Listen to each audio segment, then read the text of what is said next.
detect that, and we can get the length of talk spurts. Once you have the length of talk spurts, you can do two things. One is, three things. One, you can identify who is talking to whom. That's relatively easy because you get the timing pattern of that goes across the network. You can also, there have been some work that based on talk spurts, you know who's the physical person talking. Again, that's not too difficult.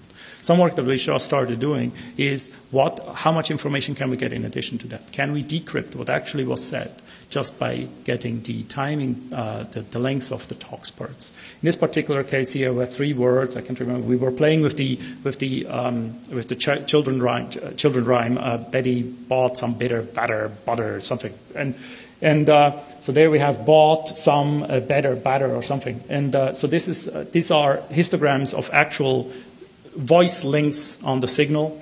At the bottom we see histograms of the same signals but over the network. And so what we see there is that we get reasonably accurate estimators of what talk spurt lengths are. And now the question is, what can we do with them? Okay.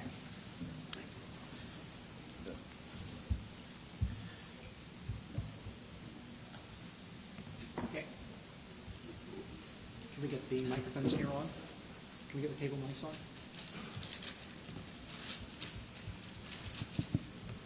All right, I think I'm on now, yeah. So I hope that this has been a surprise, if maybe not even a pleasant one, because this is what we're doing, we the community, and we don't even really know what we're doing yet. This is the very early days. On the other hand, there are lots of things that you can say, so what about? I mean, from a privacy standpoint, there is a risk to being the only person who's got an encrypted laptop because someone might discover that and jump to conclusions as to why you do it. But, now when there is all but a legal mandate that any laptop that's got customer data on it that could identify a human being needs to be encrypted, then the fact that you have an encrypted laptop, even though it's an easy signal to do, there's a so what that follows it. And there's also the difference between what goes on in, say, a naive mixed network and a sophisticated mixed network, and that's one of the reasons why I have Nick Mathewson from the Tor group here. Mm-hmm. And so, Nick, why, I know that you've written, mm-hmm. what the limitations of Tor are and so on, but please tell us more, help us understand what it does and what it can't do. Well, the current state of the art in traffic analysis resistance kind of breaks down into 2 fields. One of them, you use things like high latency mixed nets, and then you get implementations like Mixmaster and Mixminion that are suitable for relaying information packets with roughly 1 hour to 1 day order of magnitude latency. And if you do this, you can introduce enough perturbation in timing to hold off traffic analysis for days, weeks, months, or years, depending on how much traffic the network is seeing and how much traffic it resembles each other. This currently is when mixed nets are used in practice. To the best of my knowledge, there has never been a widely deployed network that did actual mixing on anything resembling IP packets, largely because not simply for the traffic analysis reasons, but because when you start randomly reordering and delaying TCP packets, your platform's TCP stack is likely to have a fit and start behaving really, really badly. So you get into another category of currently deployable anonymity networks, which are the low latency ones. These usually use onion routing style designs, which there is some disagreement about whether onion routing is mixing or is not mixing. But given that it does not delay and it does not deliberately delay and it does not deliberately reorder anything, certainly within a stream, things like Tor, the now defunct Freedom Network, Tarzan, and so on that follow an onion routing design generally do not either send IP packets from end to end. They send traffic inside ordered streams that are reconstructed into a new TCP flow on each side of the network. this is, again, more for sane performance than for traffic analysis resistance. Nevertheless, the state of the art there is more or less, if an attacker is watching both ends of a low latency communication, or if they can get into a position to watch both ends of a low latency communication, they can simply win. There are some claimed defenses that may be able to delay this, but the kind of delays that are being claimed, even by the most recent work like Vitaly Shmakov's work on adaptive padding, are currently delaying the amount of traffic required for traffic analysis by 40% or so tops, which is a neat contribution, but it does mean also that you're delaying the amount of traffic needed from 5 seconds order of magnitude to 7 seconds order of magnitude, which in practice isn't a big deal. Gosh, so as for what can be done, really, a lot of the state of the art right now in how to build systems like this does not focus on adversaries who happen to have a global eavesdropping network of their own, adversaries who happen to be controlling a large or eavesdropping on a large number of internet exchanges, and or so on.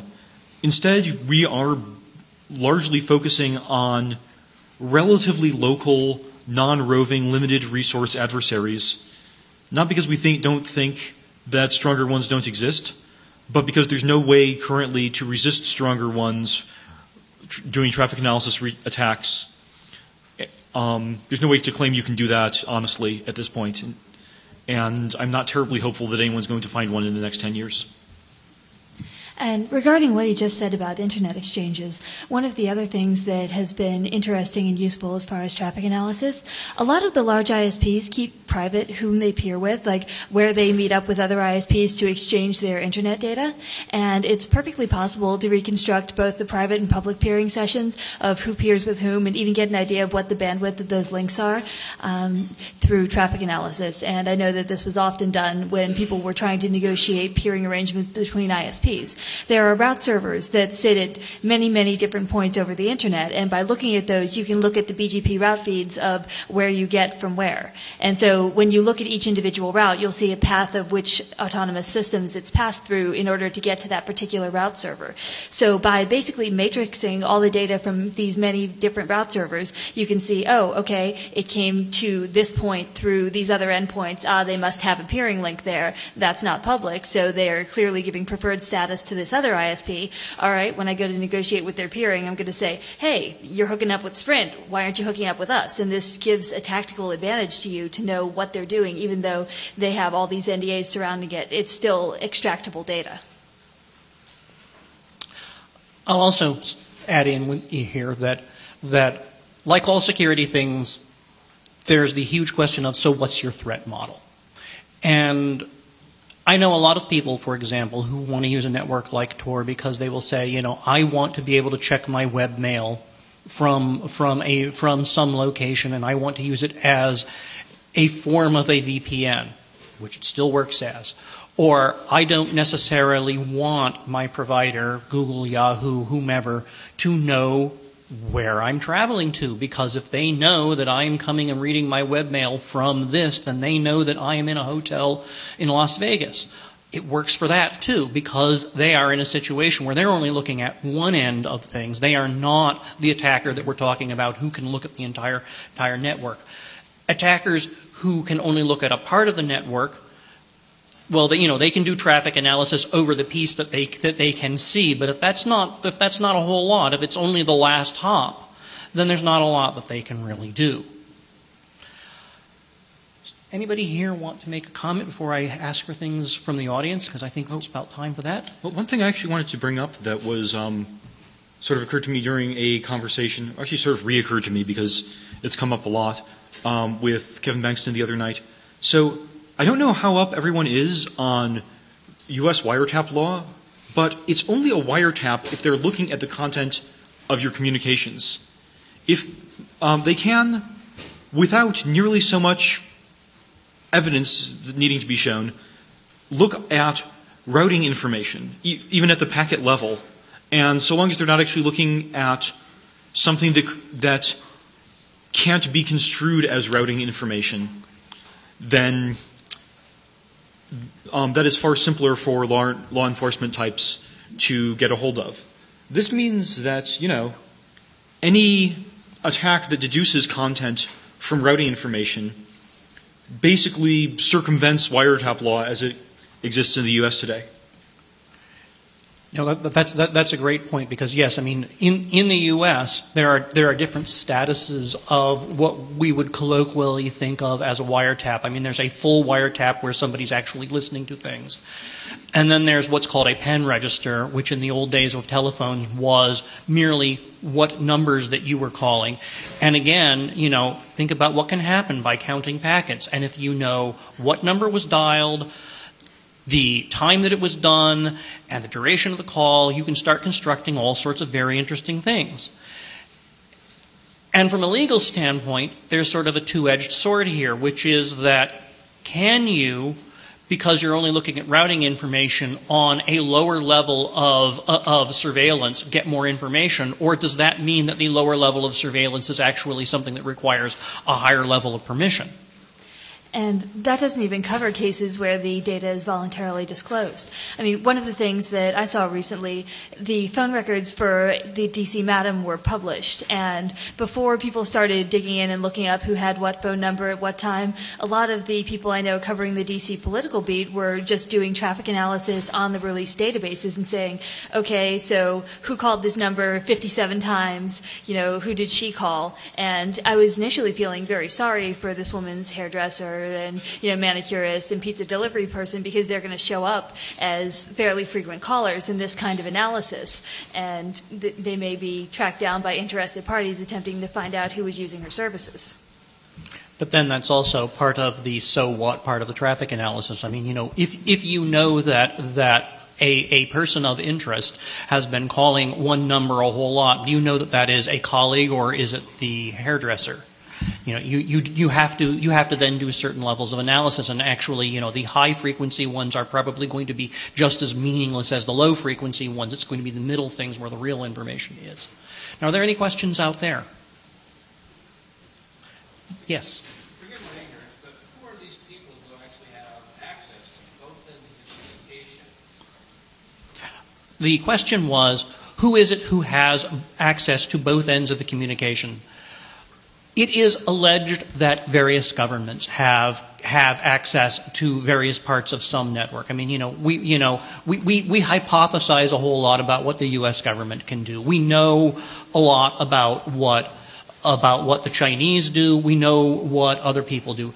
A lot of this traffic analysis, though, can be done on your own by constructing your own system. I mean, for example, the things that Raven was talking about. Suppose that you want to find out who's got peering relationships with whom, because you want to know that the people that you're dealing with have a special agreement with Sprint, so why aren't you getting that?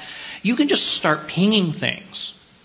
And because the pings are returning things, you're generating your own flows, and you can start doing things like that. So to a certain extent, anybody can do this.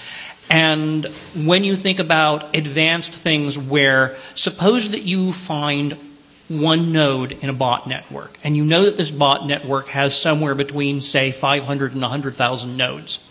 You could start using traffic analysis techniques to start leapfrogging from that one node to